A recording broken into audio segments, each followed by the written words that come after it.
하나님의 말씀은 신명기 1장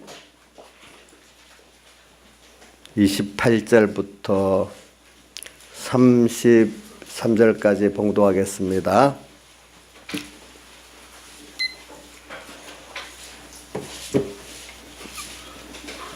신명기 1장 28절에서 33절까지 봉독하겠습니다. 우리가 어디로 갈고 우리 형제들이 우리를 낙심케 하여 말하기를 그 백성은 우리보다 장대하며 그 성읍은 크고 성곽은 하늘에 닿았으며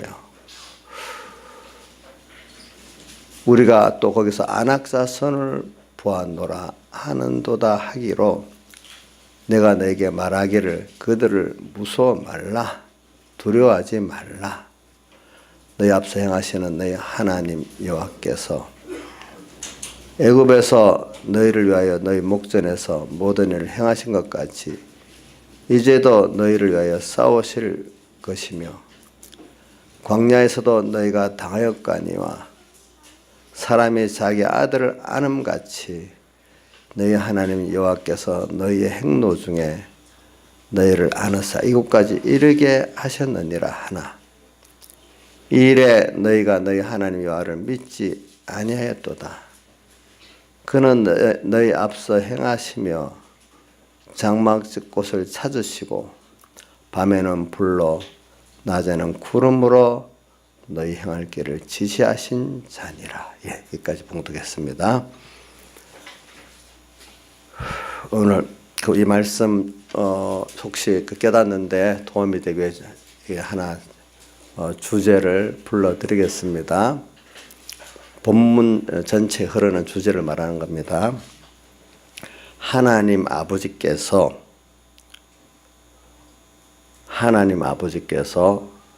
우리를 안고 업어서 광야 세상에서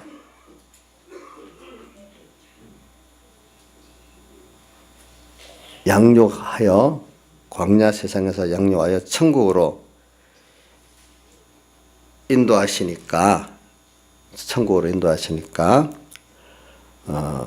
우리는 광야 세상 노정의 길을 두려워 말고 우리는 광야 세상 노정의 길을 두려워 말고 감사함으로 순종하도록 하자 이렇게 적었습니다.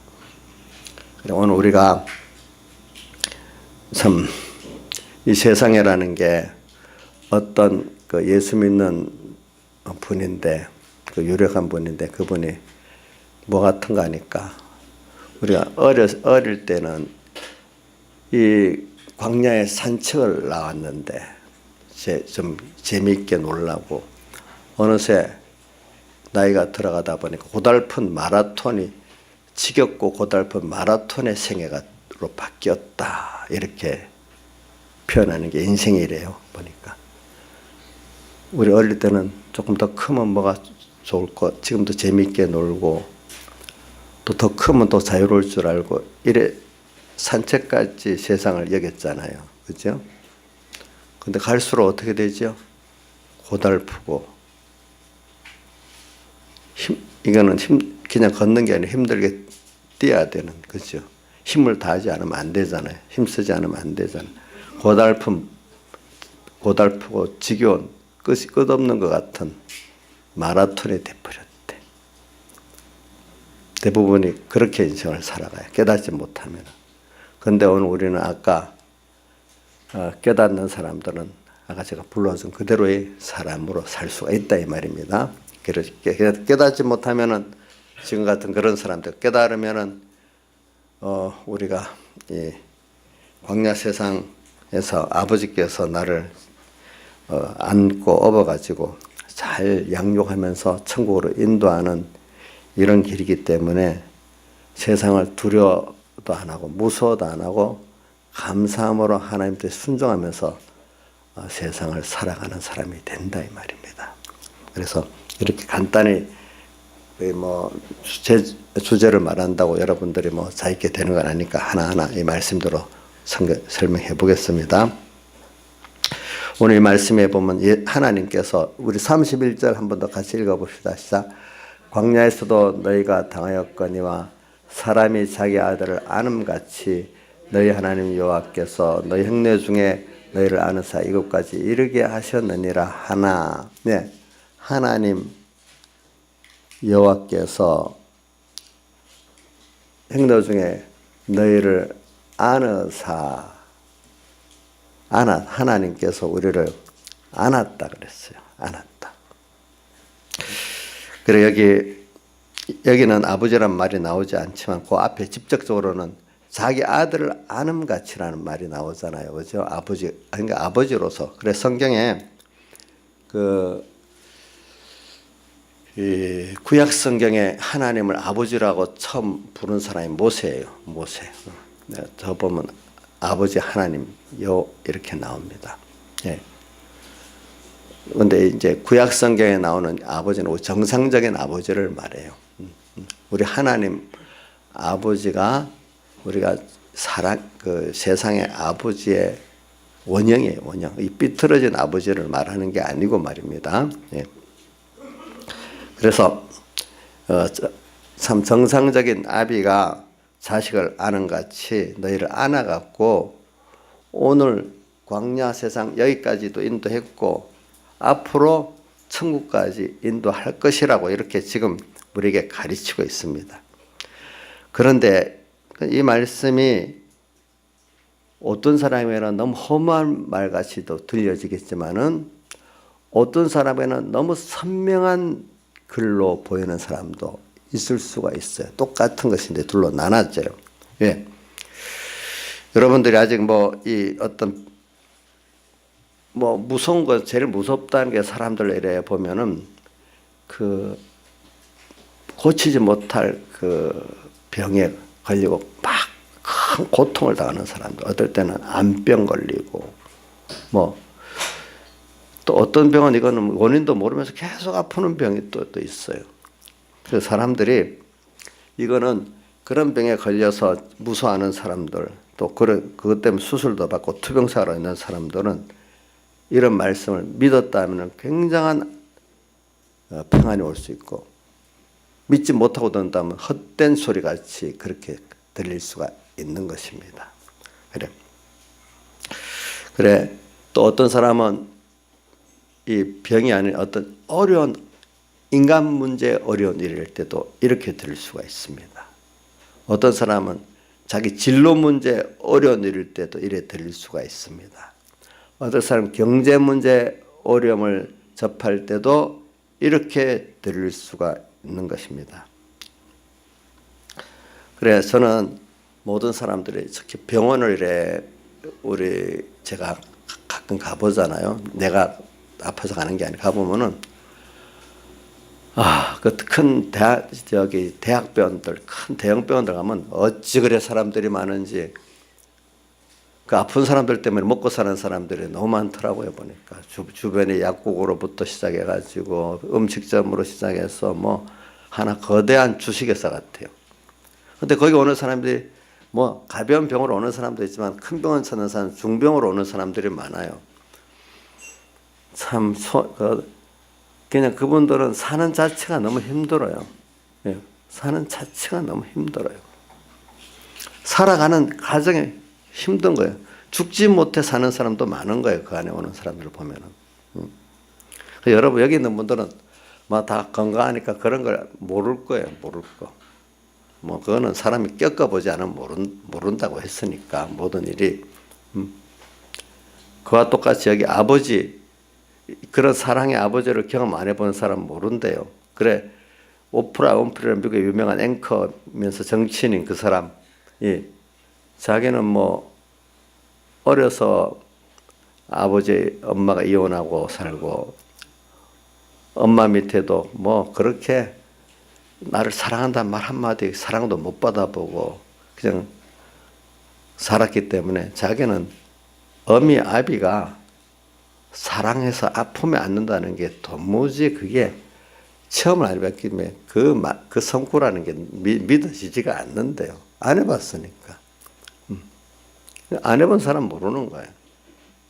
그런데 성경에서 하나님이 아버지가 되시고 그분의 아버지를 믿고 체험, 아버지 하나님 아버지의 사랑을 제가 직접 체험해 보고는 이렇구나. 실제 체험을 해보고는 그 사랑에 깊이 빠졌다는 거예요, 자기가. 그러니까 그래 여러분들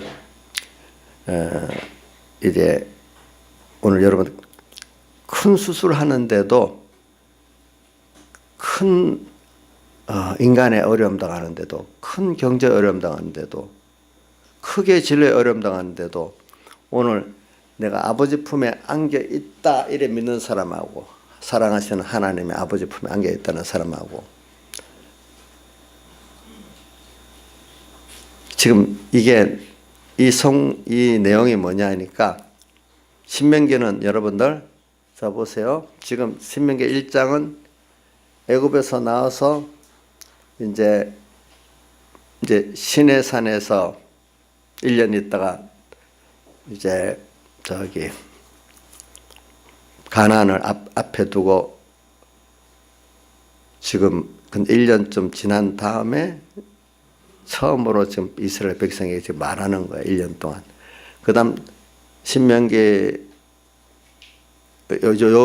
요 사건은 지금 그때 걸 말. 기록은 신명기 기록은 이제 광야 40년 생활을 마치고 들어갈 때 그때 내용을 기록한 건데 지금 오늘 이 내용은 기록은 광야 40년 다 돼서 기록했지만 출애굽한 지 애굽 시내산에서 거의 1년을 있었잖아요. 나와서 이제 한두 달인가 걸어서 그 가나안을 앞두고 있을 때 기록한 거지요. 이제 보니까. 그러면서 그 1년 동안도 모세는 하나님이 우리를 안아갖고 이랬다. 근데 출애굽기 19장에 보면은 업었다는 말씀이 나와요. 출애굽 19장 4절에서 6절에 보면은 독수리 날개로 너희를 업어 내게로 인도했음을 너희가 보았다. 독수리 날개는 지금으로 하면 성령의 인도를 말합니다. 또 하나님의 인도를 특별히 독수리 날개로 너희를 업어가지고 여기는 업었다고 표현해서 업어서 내게로 인도했음을 너희가 봤다. 그러면서 예수님 모세를 통해서 주님 직접 이스라엘 백성에 말합니다. 세계가 다 내게 속하였다. 하나님께서 모세를 통해서 이스라엘 백성에 말하면 세계가 다 내게 속했다. 그렇기 때문에 너희가 내 말을 잘 듣고 내 언약을 잘 지키면 너희는 내 소유가 되고 제사장 나라가 되고 거룩한 백성이 된다. 이렇게 약속을 했단 말입니다. 거기도 보면 주님이 업어서 여기까지 인도했다 표현하고 여기는 뭐죠? 안아서 인도했다 이렇게 표현했죠. 보니까 업었다 안았다 이렇게 좀 차이가 있지만 그래 우리는 하나님 아버지 품에 지금 광야 세상을 살고 있어요. 그래서 지금 인도를 받고 있어요. 또 어디까지 천국까지 인도를 받고 있어요. 근데 오늘 표현에 아버지 품에 안겨 있는데 이 32절에 한번 같이 읽어봅시다. 이 일에 너희가 너희 하나님 여호와를 믿지 아니해도다. 아버지 품에 안겨서 오고 있다는 걸 믿지 않는다는 거예요. 예?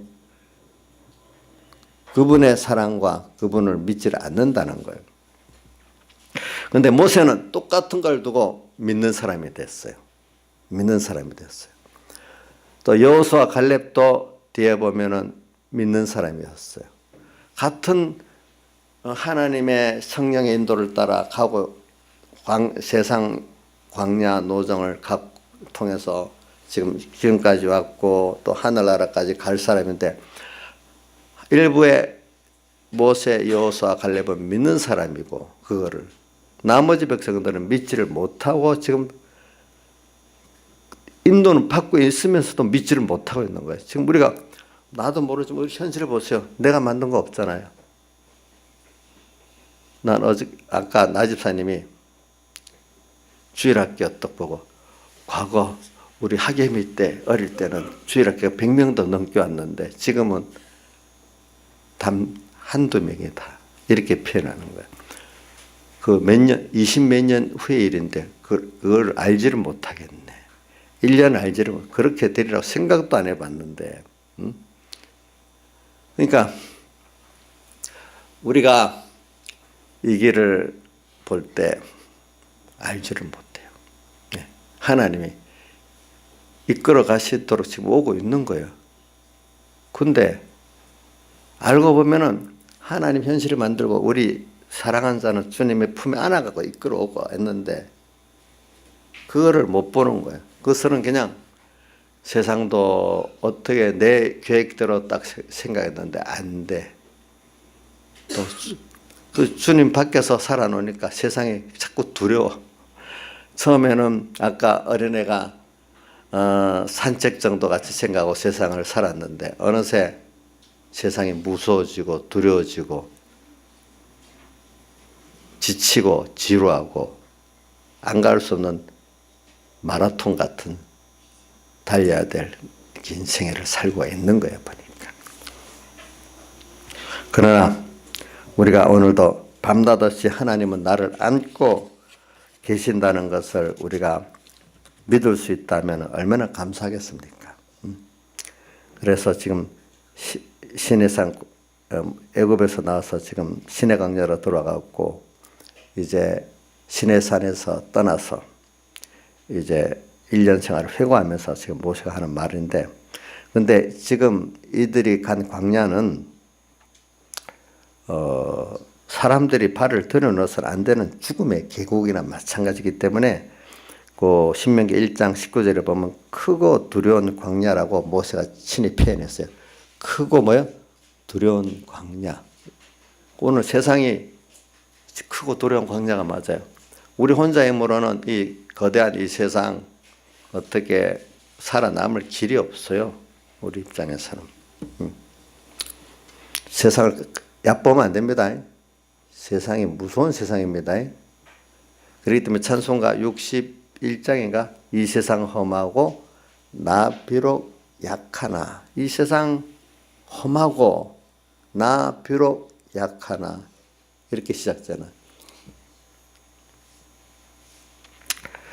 그렇지만 주님과 함께 가면 된다는 거잖아요. 그러니까 여기도 모세가 벌써 그 앞에 신명기 19장 1장 19장에 크고 두려운 광야로 표현했어요.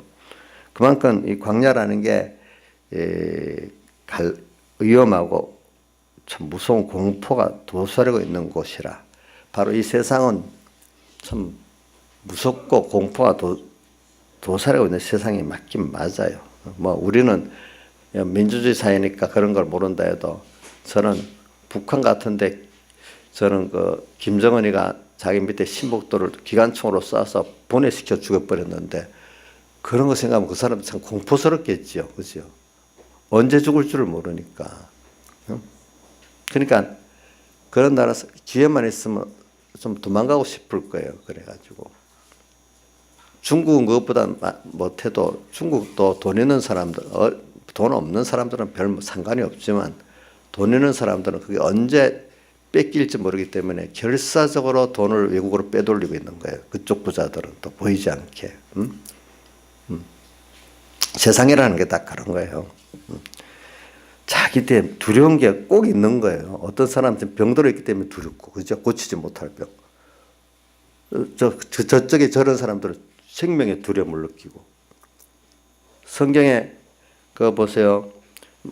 신명기 28장 그 후반에 너희가 이렇게 순종하지 아니하면은 어떤 말씀이 있는가 하니까 너희들이 하나님이 저주를 해버리면 오늘 내 생명에 확신을 가질 수 없도록 생명의 불안감을 느끼고 살고 신명기 28편 66절에 있어. 또 그래갖고 얼마나 힘든지 아침이 되면 저녁이 좋겠다. 저녁 때면 내일 아침이 되면 좋겠다. 이렇게 사는 자가 되고 너희가 너무 천해져 가지고 68절에 보면 너희를 애굽이나 이런 데 노비로 팔려고 해도 너를 살 자가 없을 정도로 또 비참해진다. 이렇게 표현을 했어요. 보니까. 그런 무서운 세상이라고. 하나님 저주해버리면 그래 무서운 세상이 돼버리는 거예요. 그러나 하나님이 안아주시면 정반대로 되는 거예요. 정반대가 되는 거예요. 이 세상은. 여러분들이 믿고 주님의 품에 안겨서 사느냐, 주님의 품을 떠나가지고 사느냐, 여러분들이 선택을 해야 돼요. 선택을 해야 돼요. 주님은 이렇게 내가 너를 안아서 이끌어왔다, 얻고 왔다 하는 것들을 여러분들이 믿어야 돼요.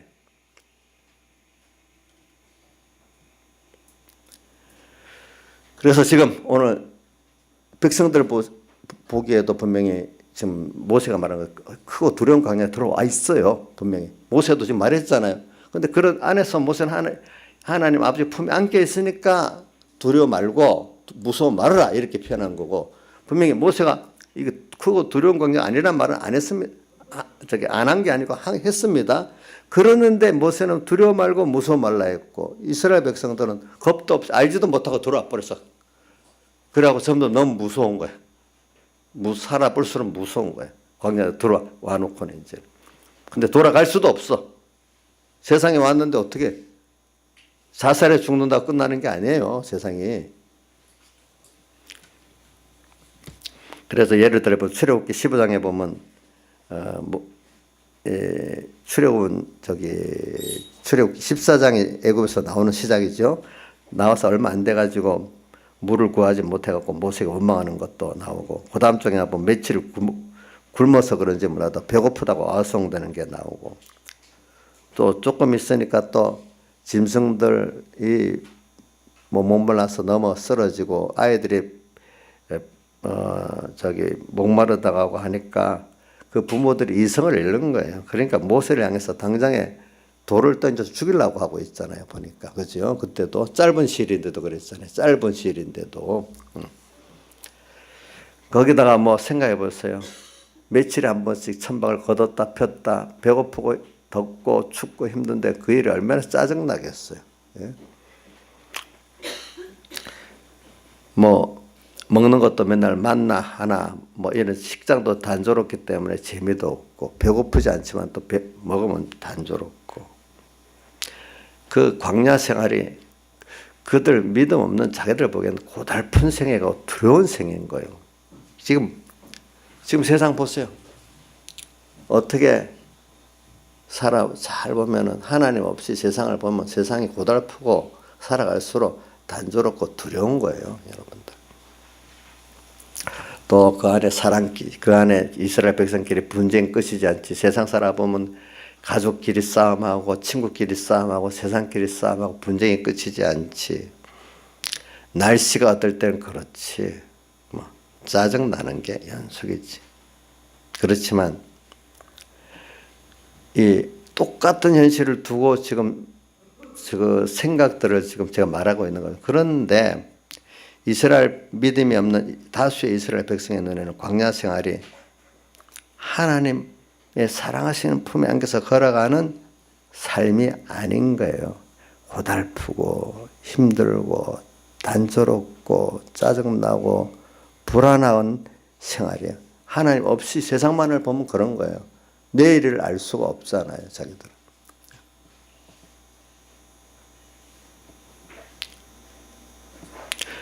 어떻게 보면 세상에 요즘 보면 죽지 못해 사는 사람들 제법 많습니다. 근데 대부분 사는 어른들 중에 사는 거 보면 내 자식 때문에 죽고 싶은데 이 자식 때문에 죽지 못해 사는 거예요. 어떤 부분들은. 네.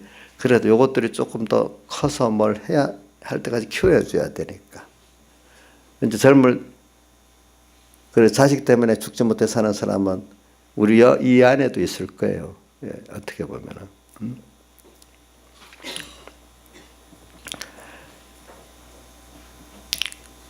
그래서 죽지 못해 끌려가는 삶이 어떤 하나님 없이 사는 삶은 조금 나이에 들어가서 세상을 경험해 볼수록 세상에 두렵고 무서운 사람일수록 세상에 마음대로 안 되는 걸 아는 사람일수록 죽지 못해 끌려가는 삶이요. 그러면서도 사는 거는 그래도 판의 본능으로 자식에 대한 본능을 줬기 때문에 자식 때문에 할 수 없이 살아가는 거예요. 이 일에 너희가 오늘 32절에 여호와 하나님을 믿지 않았다. 너희 하나님이 품에 앉아갖고 이 험한 광야 노중에 여기까지 이끌어왔다는 것을 믿지를 못하는 거예요. 모세의 이 말을 지금 과장된 말로 받아들이고 있는 거예요, 이 사람들이. 그러면 우리가 똑같은 지금 하나님 성령의 인도 현실을 따라 광야까지 들어왔어요. 저는 그 광야로 인도받는다는 것은 신앙인들이 하나님의 인도를 받으면 꼭 그 순서가, 인도의 첫 번째 순서는 광야로 이끌음을 받는 거예요. 모든 순서가 다 그랬어요. 광야, 아무 피조물, 자연의 도움이 없고 자기 어떤 능력도 발휘할 수 없는 곳이 물도 없고 나무도 없고 인간이 아무 자연 혜택도 볼 수 없고 어느 누구의 도움도 받을 수 없고 자기 뭐도 할 수 없는 하나님 한 분의 기적과 축복의 도움밖에 받을 수 없는 곳이 어디입니까? 광야입니다. 그렇죠? 그런 꼭 성경은 하나님의 인도를 처음 밖에 나가면 광야라는 과정을 더 거치게 만듭니다. 예수님도 성령의 인도를 받아 광야로 가서 시험을 받았다. 또 이스라엘 백성도 지금 불 끼든 구름 끼든 성령의 인도를 따라 광야로 왔다. 또 성경에 요한계시록 17장에도 보면 사도 요한을 이끌어 갔는데 광야로 이끌고 갔다. 그래서 거기 일곱 머리 열 뿔의 짐승과 음녀를 보게 됐다. 또 이렇게 나오고 그 외에 성경은 하나님 인도를 따라간 곳이 광야라고 요한계시록 12장에도 보세요. 12장에도 보면 독수리 두 날개를 받아 광야 자이곳 광야 깊은 곳으로 인도받았다. 또 그렇게 나오잖아요. 그렇죠? 광야 깊은 곳이 성도가 있을 자기 곳이래. 근데 성령 인도를 따라 독수리 두 날개를 따라 간 곳인데 그것으로 나를 인도했다는 거예요. 그죠? 그곳에서 1260일 동안 양육을 받는데 신약 시대 동안 우리가 양육을 받는데 광야 깊은 곳에서 그렇게 말했어요. 자, 그러면 모세는 이처럼 험한 광야 생활을 놓고 백성들과 어떻게 정 다른 시각을 가질 수 있었을까? 그 모세 혼자만 구름 타고 가마 타고 그것도 안 보고 살았던 그런 것도 아니잖아요. 그렇죠? 구름 타고서 하늘에서 산 거 아니잖아요. 모세 똑같이 그 광야 바닥에서 살았잖아요. 그렇죠? 예. 도리어 어찌 보면 이스라엘 백성들보다 더 무거운 짐을 지고 가고 있잖아요. 수백만의 생사 화복에 그것이 달린 책임을 지고 있으니까 얼마나 피가 마르겠어요. 만약에 믿음이 없다면은. 거기다 나이가 몇 세예요? 자, 인자에서 나이가 몇 세예요, 그때? 모세가. 80이잖아요. 80에 부름받았으니까. 80의 고령에 광야 생활 얼마나 힘들겠어요. 그것도 수백만 명 생사를 책임져야 되는데, 먹는 것까지 책임져야 되는데, 수백만 매일 먹이려고 해봐요. 얼마나 복잡하겠어, 그거. 우리 교인들 지금 점심 하나, 몇십 명, 40~50명 점심하는 것도 힘든데, 그거 계속 먹여야 되는데, 그 식량을 끌고 오고, 요리해야 되고, 나눠야 되고, 얼마나 힘들겠어. 그 안에 또 인간끼리 이런저런 욕심의 분쟁들이 얼마나 많겠어. 우리 게 식사하는데도 보면, 그 거의 없지만, 한 번씩 맛있니, 맛없니 해갖고, 그럴 수도 있겠지, 그런 것도. 그럼에도 불구하고 다른 잡은 모세는 광야의 여정을 고난의 통로로 보지 않고 하나님의 품에 안겨서 걷는 은혜의 통로로 봤다는 거예요. 똑같은 건데 상황을 보는 시각이 다른 거예요. 백성들은 숨막히는 그 환경만 쳐다보고 절망하고 원망했지만 모세는 거기서 하나님을 전지전능하고 자비로우시고 인자신 아버지신 하나님을 쳐다보고 살았다는 거예요. 그 안에 내가 지금 있으면서 살고 있다는 거예요. 가면서 어려울수록 더 하나님의 사랑을 체험했다는 거예요.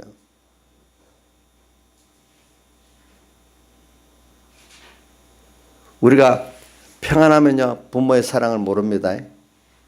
어려울 때 부모의 사랑을 더 알게 됩니다. 자기가 어려울 때, 그죠? 자기가 어려울 때. 평안함 모릅니다. 저도 교인들이 보면 자기가 평안할 때 뭘 하면, 말 못해도, 알았어요. 하고 그냥 슬쩍슬쩍 넘기다가, 아이고, 목사님 너무 심하다. 이럴 텐데, 자기가 어려워. 어려울 때, 탁 뭐라면, 고맙습니다. 도리어 고맙다고 하고, 평안할 때 그러면, 속으로, 아이고, 목사님 너무 심하다. 또 이렇게 한단 말이에요. 어려울 때, 제 생각에는 성도들이 어려울 때가 좋아요. 그래가지고. 나쁜 뜻이 그런 거 절대로 아닙니다. 여러분들 그래야 하나님의 은혜를 알게 되니까. 그러니까 똑같은 지금 현실 속에 백성들은 아래 것, 눈앞에 현실만 쳐다보고 살고, 똑같은 현실 모세는 위에 것, 하나님의 약속과 자비와 전능을 바라보면서 사는 거예요. 그러니까 우리 너희가 그리스도와 함께 살리심을 받았으면 위의 것을 생각하라. 그런 그리스도께서 하나님 아버지 함께 계시느니라. 우리가 자꾸 누가복음 21장 1장에도 이런 세상에 난리가 나고 온 세상에 주님이 올 때가 임박한 어떤 징조가 일어나잖아요. 그럴 때 머리를 들고 위를 쳐다보고 살아라 했잖아요. 자꾸 세상 돌아가는 현실만 쳐다보면 거기 다 삼켜버린다 했잖아요. 그럴 때 머리를 들으라 그랬어요. 알겠어요. 머리를 들고 성경 깨어 살아라 이렇게 표현했어요.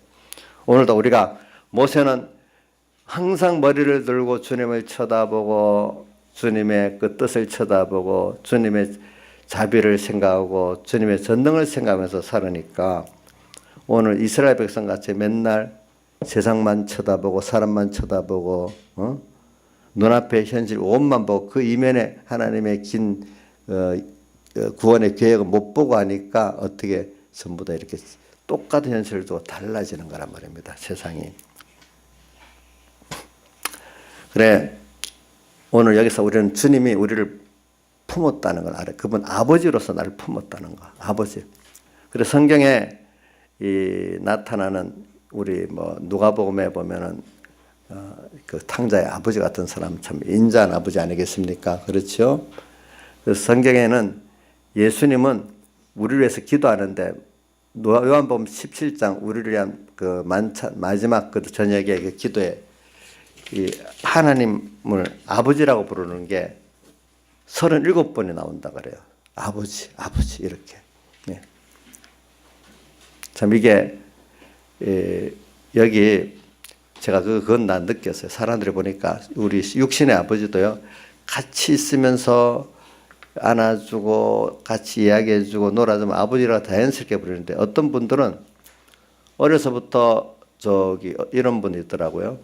아버지가 어려서부터 태어날 때부터 배를 타고 나가 잘 못 보니까 아버지인데도 입에 아버지라 잘 안 떨어진답니다.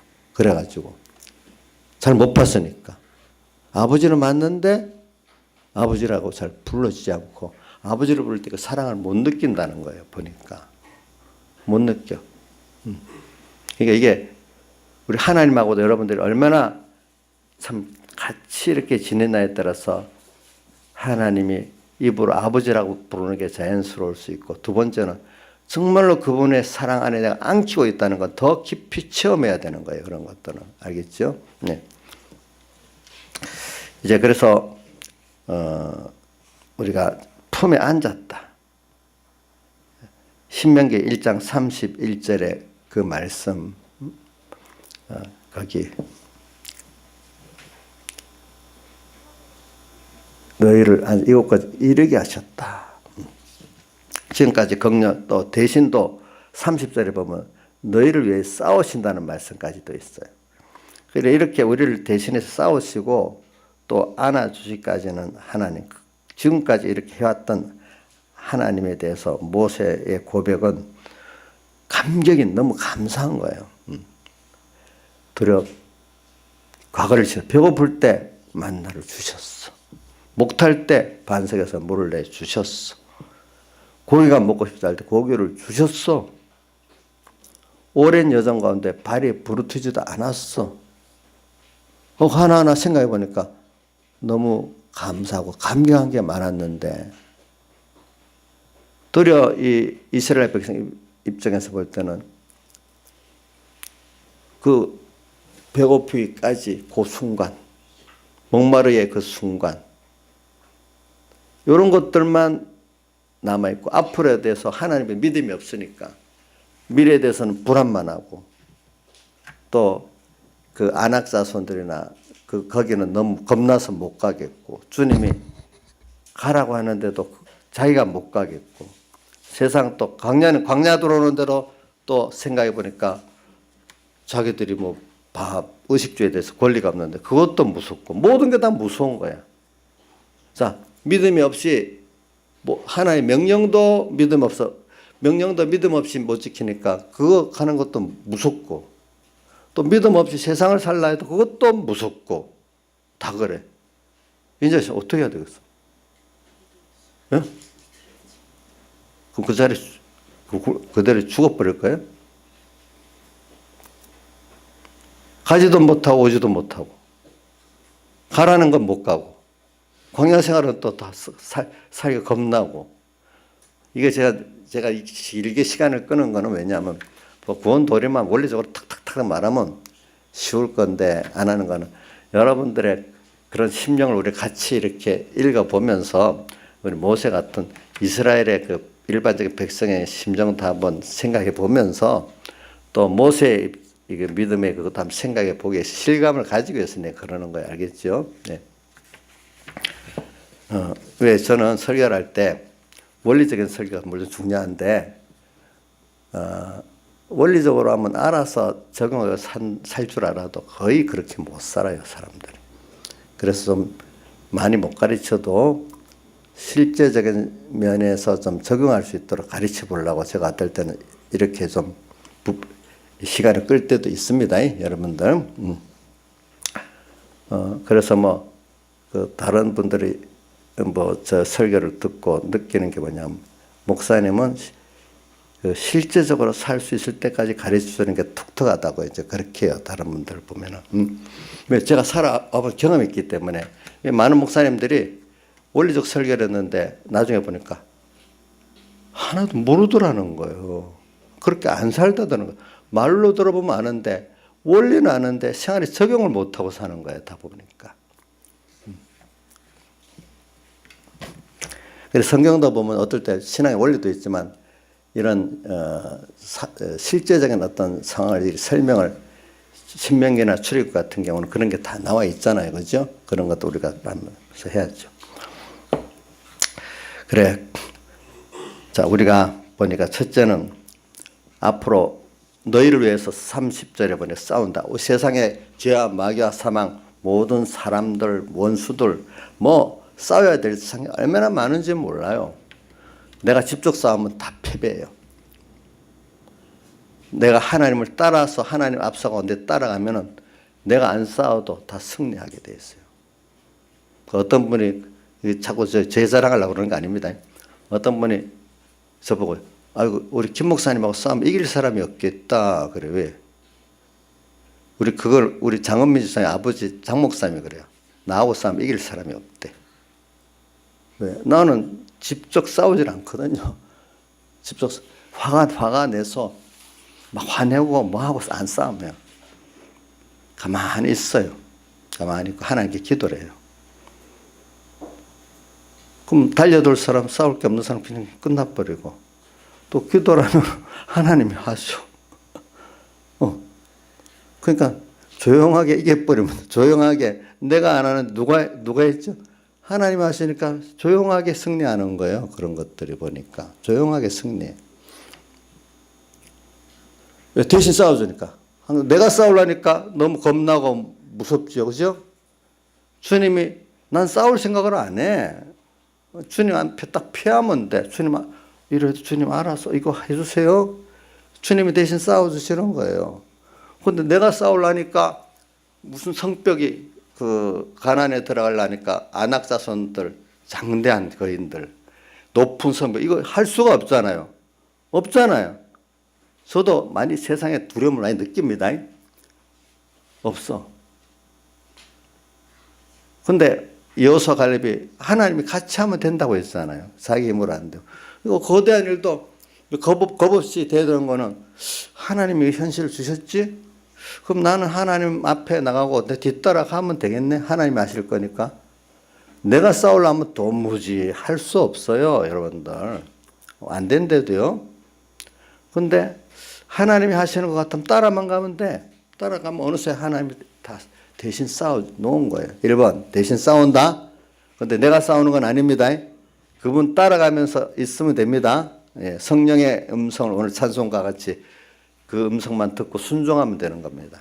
두 번째, 자식하고 싸갖고 뭐 이기겠어요? 자, 나인사님 자식하고 싸워서 이겨요, 져요? 어우, 져.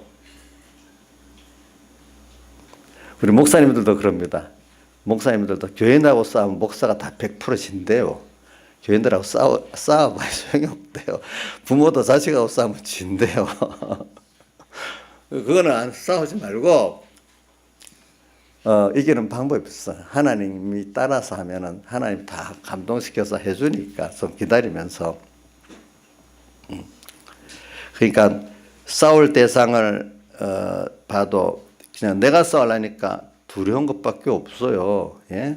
그다음 또 이곳까지 이르게 하셨다. 모든 거 오는 과정에 어려움이 많았잖아요. 자, 뭐죠? 홍해바다 건너야지. 배고프지. 물 없지. 대적들 오지.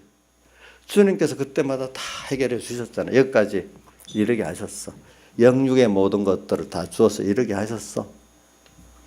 김영희 목사님, 지금까지 지금 이제 앞에 건 놔두자. 시집 온 지 지금 결혼한 지 20몇 년 됐죠. 우리 남편이 둘이 다 힘 맞춰서 잘 살아온 거잖아요. 예? 대답을 못 하고 있네. 두 분이 잘 단결해서 잘 살아온 거 아닙니까? 저 대답을 못 하네. 하나님이 여기까지 이끌어온 걸 따라와서 여기까지 온 거죠. 그때 뭐 물도 주시고 밥도 주시고 뭐든 해결해 주셔온 거 아니겠어요? 그렇죠? 그러니까 과거 믿음이 없이 앞으로 살아갈 걸 생각할 때 겁이 났겠지만 지금까지 지나 보니까 앞으로도 주님이 나를 안고 업고 갈 거니까 힘들긴 힘들지만 두렵지는 않죠. 예? 자, 두렵지는 않습니까? 아직도 남은 세상 살아가려니까 두렵습니까? 저 대답을 못 하는데 참 큰일 났네. 자, 자기가 혼자 가려고 두 부부가 합쳐서 가려고 해도 힘들겠죠. 무섭겠죠. 근데 주님 앞 따라가면 두려운 게 없어요. 그때마다. 그죠? 어려움 순서가 오는 거는 나를 부인하고 겸손하게 만들고 하나님을 더 찾고 인정하도록 하기 위한 그 순서가 오는 거거든요. 자, 뭐예요?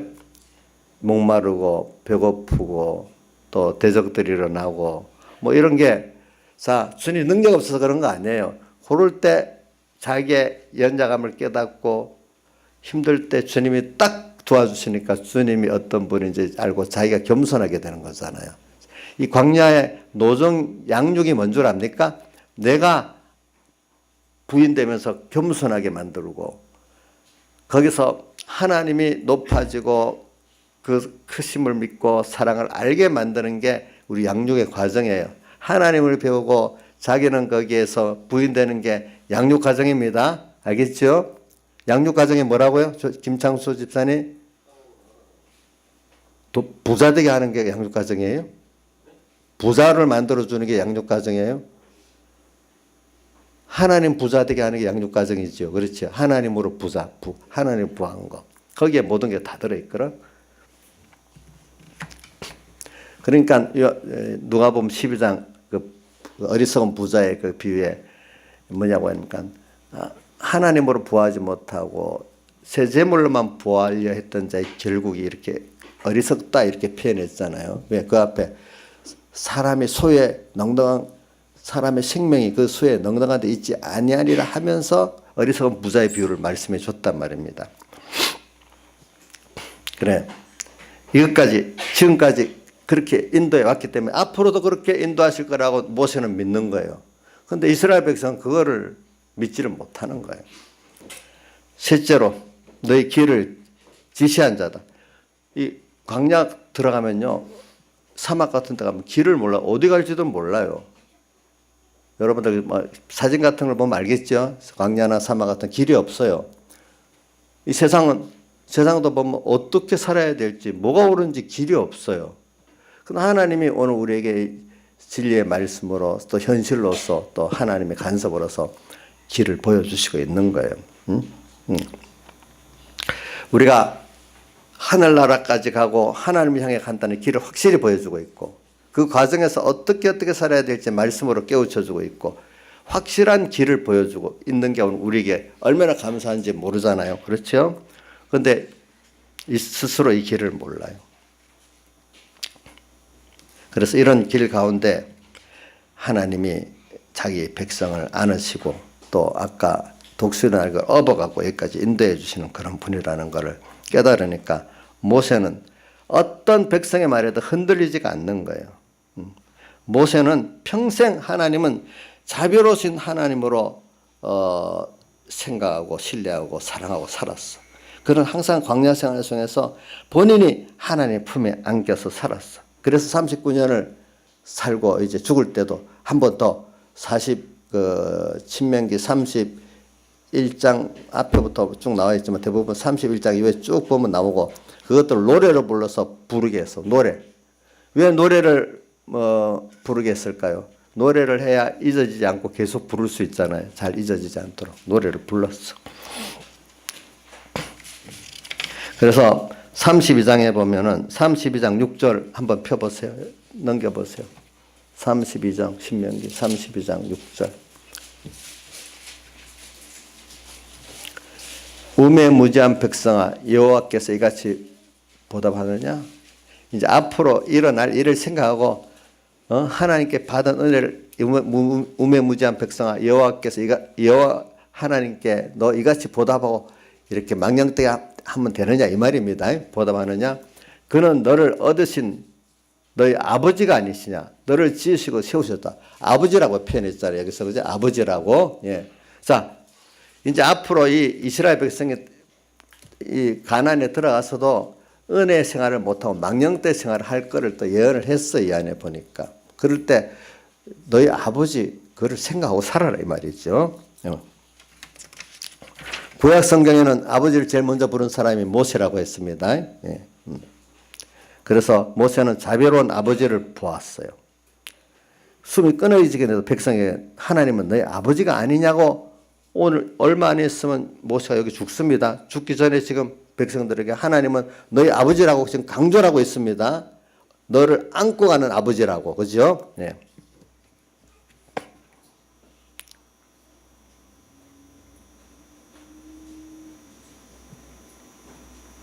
자, 신명기 33장 27절도 같이 한번 읽어보세요. 33장 27절. 자, 한번 읽어보시죠. 시작. 영원하신 하나님이 너희 처소가 되시니 그는 영원하신 팔 내 아래에 있도다. 그가 내 앞에서 대적을 쫓으시며 멸하시. 영원하신 팔이 우리 아래에 있다. 영원하신 팔로 영원히 우리를 안보해 주시고 안아주시고 사랑해 주신다는 그런 말입니다. 이 뜻이 보니까 모세는 이 믿음에 변함이 없습니다. 광야 생활을 한 후 1년에 지금 앞에 1장에 1년 때 한 말이고, 또 지금 32장 이후는 40년 다 되고 한 말인데, 모세는 그때나 자비로우신 아버지, 내가 기대고 안길 수 있는 따뜻한 품을 가지신 아버지 하나님이라는 생각이 변함이 없었습니다. 광야 생활을 보는 모세의 눈이 이스라엘 백성이 하나님을 보는 눈과 아주 달랐던 것입니다. 모세는 신령한 눈을 뜨고 하나님을 나의 아버지로, 그 품에 사랑받는 자녀로 안기고 업혔다는 것을 고백하고 있는 것입니다. 왜냐하면 지금 우리는 말입니다. 이스라엘 백성이 통과했던 시내 광야보다도 더 크고 무서운 광야 세상에 우리가 지금 있는 말세 광야 세상에 있는 우리들이기 때문에 오늘 어떤 위험들이 도화살이고 있는지 예측할 수 없을 정도로 많이 있어요, 여러분들이. 그렇지만 천국에 들어가기까지 우리 나그네 세상을 하는데 거기는 눈물과 땀이 서릴 수밖에 없는 인생의 삶이에요. 또 어떨 때 보면 참 지루하고 고독한 삶이 이 세상의 삶이에요. 그렇기 때문에 아까 내가 말한 그 짧고 상쾌한 산책인 줄 알았던 것이 미처 제대로 준비하지 않은 마라톤으로 바뀐다고 말한 사람이 영국의 옥스퍼드 대학의 맥그레스라는 사람이 쓴 내 평생에 가는 길에 그 신앙 서적에 그렇게 기록되어 있대요. 참 어리썰 철이 없을 때는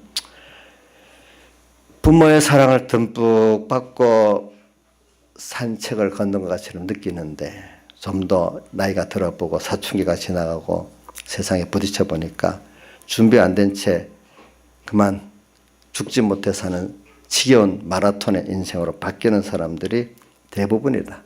그러나 거기서 예수를 알고 그 아버지의 품을 알고 들어온 남부터는 또다시 완전히 모세와 같이 바뀌는 사람이 돼버리는 거죠.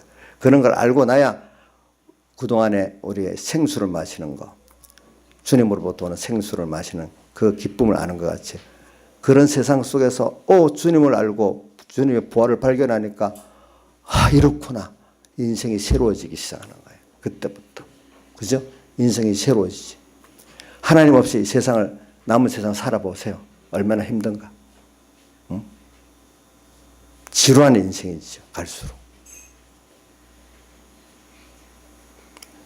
어느새 좋은 사람끼리 만나서 결혼했어. 어느새 자녀가 낳았어. 근데 이 세상에 살았는데 자녀를 낳았으니까 이게 버릴 수가 없어.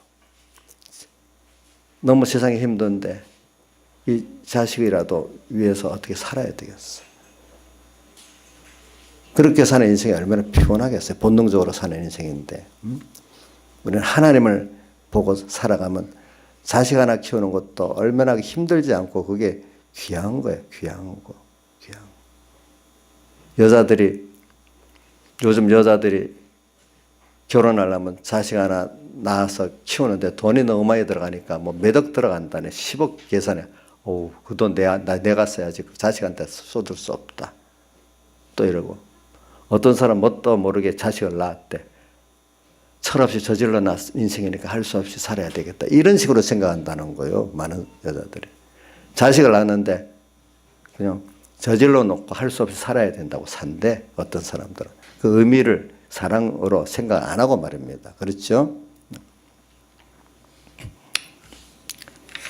자, 그래. 이렇게 지금 지루한 마라톤 같이 가면서 쓰러져서 있는 사람들이 참 많아요. 세상에 벌써 이렇게 길거리에 나온 사람은 그래도 좀 나은 사람이에요. 지금 집안에 방콕식으로 꼭 갇혀갖고 병으로 고통당하고 사람 만나는 게 싫고 그런 사람들 참 많습니다. 우리 통계에 보면 그런 사람 많습니다, 여러분들. 밖으로 걸어 나오는 사람은 그래 나은 사람들입니다. 또 밖으로 걸어 나올 때는 얼굴에 다 이거 화장하고 그 화장만 아니라 겉으로 표정도 화장하고 그런 나오잖아요. 다 아닌 것 같이. 그렇죠? 근데 길거리에 나오면서 난 죽을 사람이야. 소망 없는 사람이야. 이렇게 표시내면서 걷는 사람 없잖아요. 억지로라도 웃으면서 걷잖아요. 그죠? 세상에 판 하나 파보면 굉장히 그렇지 않아요, 여러분들이. 그래, 우리가 이 광야길을 달리면서 모세의 눈을 가지고 하나님을 본다면 얼마나 좋겠어요. 태산을 넘고 태산을 넘고 헝곡에 가도 찬송가가 나오죠. 그때 하나님 품에 안겨 걷는 사람들은 빛 가운데로 걸어간다고 나오잖아요. 그렇죠? 빛 가운데로. 나그네로서 이렇게 우리가 한평생 주님과 함께 빛 가운데로 태산을 넘어 헝곡을 가도 빛 가운데로 갈 수 있는 사람이 될 수가 있어요, 여러분들이. 우리는 구약시대 모세보다도 엄청난 복을 누리고 사는 게 모세는 하나님을 우리 아버지라고 아는 것에 대해서 우리가 아는 것보다 너무 빈약했어요. 그러나 우리는 하나님이 우리를 사랑하시는 아버지가 된다는 사실을 모세보다 더 자세하게 분명하게 배우고 알고 있어요. 예수님께서 세상에 오셔서 하신 일이 뭐예요? 우리를 생명의 주님이기 때문에 우리를 하나님 아버지께 딱 붙여놨어. 그리고 나를 본 자는 아버지를 보았거늘. 요한복음 14장 9절에 예수님 오셔서 우리가 어떻게 하나님을 정말로 두려운 하나님이 아닌, 물론 두려운 하나님도 있어야 되지만 나를 사랑하시는 하나님, 나를 위해서 전부를 자기 생명같이 여기신 하나님으로 우리를 연결해 주셨어요. 예수님 자신이 그렇게 하나님을 아버지라 부르면서 그렇게 살았어요. 그래서 마태복음 7장 1절에도 너희가 악한 자라도 자식에게 좋은 것을 줄 줄 알거든 하늘에 계신 아버지께서 구하는 자에게 좋은 것으로 주지 않겠느냐. 이렇게 하나님 아버지를 우리에게 사랑의 아버지로 소개해 주셨어요. 네. 그래, 예수님은 세상에 계신 날 동안 날마다 아버지라 부르고 살았다고 그렇게 우리 사복음서에 보면 나오고, 요한복음 17장에는 아버지라고 37번을 부르면서 기도를 했어요. 요한복음 1장 12절에는 또 영접하는 자, 곧 그 이름을 믿는 자들에게는 하나님의 자녀가 되는 권세를 주셨으니. 하나님의 자녀 권세, 이게 얼마나 큰지 몰라요. 그래서 어떤 분은 이걸 깨닫고 예수 믿자마자 참 복 있는 사람 빨리 하나님 아버지라 불러. 근데 어떤 사람 10년을 믿어도 아버지란 말이 잘 안 나와. 그 하나님 아버지 사랑을 경험을 못하니까. 그런데 예수 믿자마자부터 경험을 했던 사람 아버지라고 막 나오게 되는 거예요. 응? 나오게 되는 거예요. 우리 사실 하나님을 아버지라 부른다는 거, 이게 아까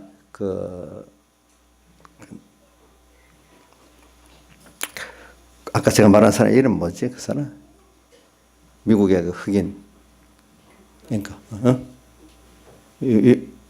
오프라 윈프리. 저도 나이가 들어가니까 머릿속에 금방 했다가도 또 어떨 때는 막 말라 하면 안 나와. 오프라 윈프리 같은 사람이 자기는 아버지 어머니 사랑을 못 받아봤기 때문에 그런 말이 이해가 안 된다는 거지. 생각으로는 그럴 수 있겠다 하지만 심정은 도무지 이해가 안 된다는 거예요. 저도 우리 친척 안에 어떤 분이 아버지가 배 타고 나 어릴 때부터 아버지를 못 만나니까 아버지라는 감정이 도무지 없대요. 만나도. 그래. 근데 오프라 윈프리가 어떻게 아버지 어머니에 대한 건 없지만 자기가 말씀을 배워가고 말씀을 묵상하는 거죠. 묵상 속에서 자꾸 하나님 아버지. 그래서 오늘 요거 시간이 없지만 결론 내고 끝내겠습니다. 그래서 어떤 분이 그러더라고. 이 말씀이라는 게 참 능력이기 때문에, 목사님 제가요 자꾸 말씀을 이제 전에는 말씀을 잘 안 들었는데 요즘은 말씀을 열심히 들어요. 제독도 듣고 성경도 보고 하니까 어느새 나도 모르게 그 말씀이 들어와가지고 모든 생각이 말씀대로 생각할 수밖에 없도록 자꾸 만들어져 나가요. 자꾸 듣다가 보니까. 전에는 예수 믿어도 옛날에 과거 그 생각 갖고 그거 갖고 뭐 생각하고 행동을 했는데, 이제는 저는 지금 말씀 듣는데 너무너무 바빠요. 그거 너무 좋은 복을 받았네. 그거 진짜 좋은 복을 받았어요. 그래. 예. 그러니까 항상 머릿속에 말씀이 있으니까 모든 생각이 그거로밖에 생각이 안 된대. 모든 판단할 때. 그거 좋잖아요. 그러니까 성경에 시편 2편에 복 있는 사람은 하면서 나오는데 2절에 우선 앞에 것 신앙의 전투는 놔두고 여호와의 율법을 즐거워하여 그 율법을 죄하라 묵상하는 자로다. 그러니까 말씀을 즐겁게 또 성경을 펴 볼 수도 있고, 또 예배 시간에 즐겁게 들을 수 있고, 또 제독들을 때도 즐겁게 들을 수 있고, 누가 또 말씀 얘기하면 그게 더 재미있고, 이런 사람들은 어느새 하나님의 아버지로서 우리에게 대한 그 사랑을 듣다 보면 벌써 그 1번으로 그게 체험적인 1번 자꾸 듣는 가운데 그 사람을 변화가 되는 게 제일 지혜로운 게 첫 번째가 자꾸 듣는 거예요. 그죠? 그러면 이런 아버지구나. 이런 아버지를 내가 이제 알았구나. 그분을 사랑하고 싶구나, 믿어보고 싶구나. 자꾸 듣는 거예요, 듣는 거. 그죠? 우리 어떤 사람에게도 보세요. 인자일선에 누구 참 좋은 사람을 자꾸 소개해주고 나서 만나면 정이 딱 붙는데 아무 소개도 안 하고 들으면 그 사람하고 맹맹하잖아요. 그죠? 미리 소개를 많이 받으면 너무 반갑죠. 그죠? 나쁜 사람 인식을 딱 두고 나면 괜히 그 사람 싫어지잖아. 그런 것도 있잖아. 그치? 우리 하나님 실상인데 성경, 말씀은 자체는 능력이 있기 때문에 이거 변화가 있습니다. 알겠죠, 여러분들? 말씀을 주야로 여호와 율법을 즐겁게 예배 시간에 저도 짧게 하려고 하는데 여러분들이 마음을 바꾸세요. 그 성경을 보면서도 즐겁고 말씀을 들으면서도 즐겁고 예배 시간에 이렇게 시간이 가는 줄 모르고 듣는 게 사실은 제일 좋은 거예요. 그러나 저는 그렇게 하면 안 돼. 왜? 이 안에는 아직 말씀이 안 되는 어린 사람도 있기 때문에 또 시간을 어떻게든 짧게 끝내려고 노력을 합니다. 근데 어떨 때는 또 아닐 때도 있잖아요. 하나님 뜻이 꼭 오지 뭐 정한 시간만 딱 설교하라 이런 거 하나님 뜻은 아니잖아요. 그러니까 여러분들이 그걸 잘 받기를 바라요. 저는 저대로 노력을 합니다. 그런 사람이 뭐냐면 이런 하나님을 체험할 수가 있는 거예요. 근데 뭐 그 말씀 여호와 율법을 즐거워해 주야를 묵상하는 사람이 아닌 사람은 만약에 1시간 설교를 50분 했다. 그럼 또 50분 좀 있으면 또 길어. 40분 해주세요. 40분 해도 길어. 나중에 30분 해주세요. 20분 해주세요. 그렇게 돼요. 저절로 그래 돼요. 시간을 갖고 다투는 사람들은. 그럴 수밖에 없어요. 제가 어떤 교회 가니까 예배가 1시간 반인데 설교는 20분이고 모든 행사가 1시간 10분이야. 근데 그거는 괜찮은가 봐. 근데 여기 우리 교인들은 다르겠지. 그죠? 1시간 반에 설교 20분이면 이게 잘못됐다고 생각하겠지. 자기들은. 자, 두 번째는 이제 뭐냐면 내가 여호와 율법을 즐거워해 주라 묵상하는 이고, 두 번째는 아버지 품에 안겨서 품에 안겼다 믿고 한번 실제로 살아보세요. 살아보면 정말로 그게 믿어지는 거예요. 세상 말은 거짓말이지만 하나님 말씀은 정말 아멘 아멘이 되는 거예요.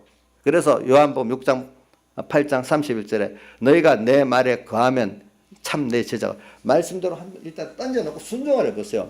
세상 것도 한번 던져보는데 주님은 그렇게 무모한 도전이 아니에요. 던져서 한번 해보세요. 그럼 정말로 우리 아버지 이렇게 나를 안으시고 업고 가시는 아버지구나 알게 된단 말이에요.